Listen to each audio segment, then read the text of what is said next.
Hello guys, ఈరోజు Sunday కాబట్టి ఇంట్లో చికెన్ బిర్యానీ చేసుకున్నాము. చికెన్ తీసుకొచ్చేసిన. నేనైతే ఈరోజు ఒక 1 kg చికెన్ తీసుకున్నా. చికెన్ తీసుకొని దాన్ని ఫ్రెష్గా కడిగేసుకొని దాని తర్వాత అందులోనే ఒక నిమ్మకాయ మనం యాడ్ చేసేసుకోవాలి. యాడ్ చేసుకున్న తర్వాత దాంతోపాటు కొంచెం ఆయిల్ తీసుకోవాలి. ఆయిల్ వేసిన తర్వాత దాంతోపాటు అల్లం పేస్ట్ అండ్ పసుపు కూడా వేసేసుకోవాలి. ఈ పసుపు వేసిన తర్వాత ఉప్పు, దాని తర్వాత కారం, దాని తర్వాత మళ్ళీ ధనియాల పొడి, దాని తర్వాత మళ్ళా గరం మసాలా, ఇవన్నీ వేసుకున్న తర్వాత మనం పెరుగు మాత్రం కంపల్సరీ ఉండాలి బిర్యానీలో. అదంతా అయిపోయిన తర్వాత మనం ఒకసారి దీన్ని బాగా కలుపుకోవాలన్నమాట. కలుపుకొని ఒక 20 minutes, హాఫ్ అన్ అవర్ పక్కన పెట్టేసి నేను ఒక 4 onions కట్ చేసుకున్నా. దాని తర్వాత మనం బిర్యానీ కావాల్సిన బాస్మతి రైస్ తీసేసుకొని దాన్ని మంచిగా కడుక్కోవాలన్నమాట. కడుక్కొని నేనైతే ఒక 1 kg తీసుకున్నా రైస్. దాన్ని కడుక్కొని ఒక 15-20 minutes నానబెట్టాలి. నానబెట్టిన తర్వాత మళ్ళీ ఒక బౌల్ తీసుకొని దాంట్లో తగినంత ఆయిల్ వేసేసుకోవాలా. వేసుకున్న తర్వాత ఆయిల్ హీట్ కాగానే మనం ఆనియన్ ఉంటుంది కదా, ఆనియన్ వేసేసుకోవాలా. ఆనియన్ ఏంటంటే మొత్తం బ్రౌన్ కలర్ వచ్చేదాకా వేయించాలి. ఇది కర్రీలో కాదు, బిర్యానీకి లాస్ట్లో పైన వేసేసుకోవాలి మనం. దాని తర్వాత మళ్ళీ ఇంకో ఆయిల్ వేసుకొని ఒక బౌల్లో నేనైతే ఒక 2 spoons అట్లా వేసుకున్నా.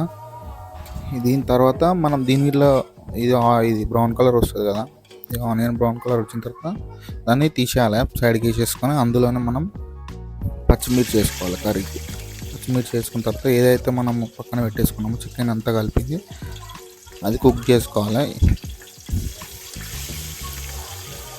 ఇందులో వేసేసుకొని ఒక 10-15 minutes కుక్ చేసుకోవాలి. నేనైతే కొత్తిమీర, పుదీనా ఇవన్నీ కట్ చేసి పెట్టేసుకున్నా.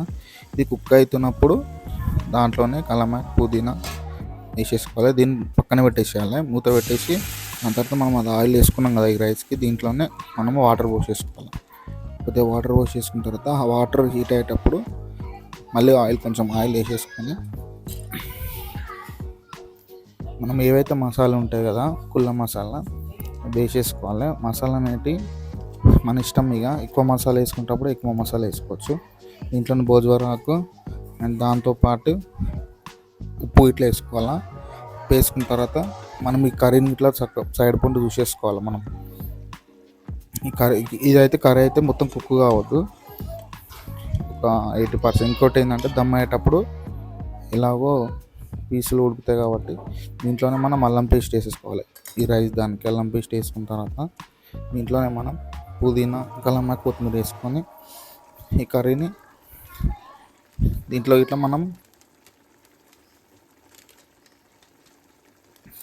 మళ్ళీ మనం మసాలా వేసుకోవాలంటే వేసుకోవచ్చు. దాని తర్వాత ఇది నేనైతే నెయ్యి ఇంట్లోది, ఇది అయితే కొంచెం గడ్డగట్టు ఉంది కాబట్టి కొంచెం మెల్ట్ వేసుకోవాలి. ఈ కర్రీలో మళ్ళీ కొత్తిమీర, పుదీనా వేసుకోవాలంటే వేసుకోవచ్చు. దాని తర్వాత ఏవైతే మనం ఫ్రై చేసిన ఆనియన్ ఉంటుందో ఇది కర్రీలో వేసుకొని దాని తర్వాత నెయ్యి దీంట్లో కొద్దిగా వేసేసుకోవాలి. అప్పుడప్పుడు ఇది మన వేడవుతుందో చూసి దీంట్లోనే మనం నిమ్మకాయ పిండుకోవాలన్నమాట. ఈ నిమ్మకాయ పిండడం వల్ల ఏంటంటే మనం రైస్ ఉంటుంది కదా, ఇది విరిగిపోకుండా ఉంటుంది కుక్ అయ్యేటప్పుడు. ఏదైతే నానబెట్టిన రైస్ ఉంటుంది కదా ఒక 20 minutes, ఇది వాటర్ హీట్ కాగానే అందులో వేసేసుకోవాలి. వేసేసుకొని మధ్యలో మధ్యలో కలుపుతుండాలి. మనం అప్పుడప్పుడు చూసుకోవాలి. ఈ రైస్ అనేది ఇట్లా మనం ఒక 80% కుక్ కావాలా, మొత్తం మెత్తగా అయిపోవద్దు, చూసుకోవాలి ఒకసారి. 80% కుక్ అయిన తర్వాత మనం ఎప్పుడైతే దమ్ పెడతాం కదా బిర్యానీకి, ఇప్పుడు ఆటోమేటిక్గా దమ్ అయిపోయి ఉడికిపోతుంది. ఇదైతే మనం 80% ఉడికింది. 80% ఉడకంగానే ఏదైతే కర్రీ ఆఫ్ చేసేసుకోవాలి. మనం ఆఫ్ చేసేసుకొని ఇంట్లో రైస్ వేసుకోవాలి. ఈ లేయర్స్ లాగా ఇట్లా వేసేసుకొని ఇది మన ఇష్టం. కొంతమంది అయితే మన కర్రీ వేసి దానిపైన లేయర్ అట్లా వేసేస్తారు, మన ఇష్టం ఇది. తర్వాత మనము దీనిపైన మనం ఇంకా ఉంటుంది కదా ప్యాన్, అది పెట్టేసుకొని ఒక 5 minutes హీట్ అయ్యేదాకా చూసుకొని ఏదైతే మనం రైస్ పెట్టుకుంటామో దాంట్లోనే నెయ్యి,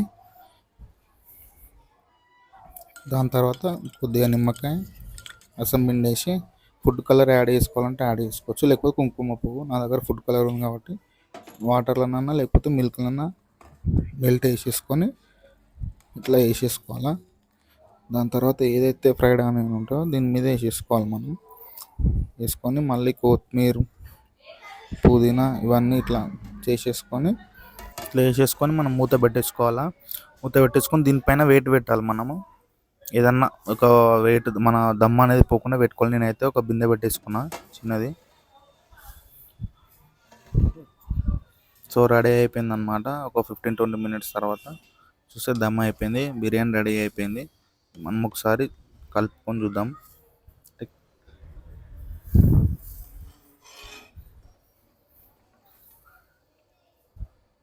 సో వేడి వేడిగా బిర్యానీ రెడీ అయిపోయింది.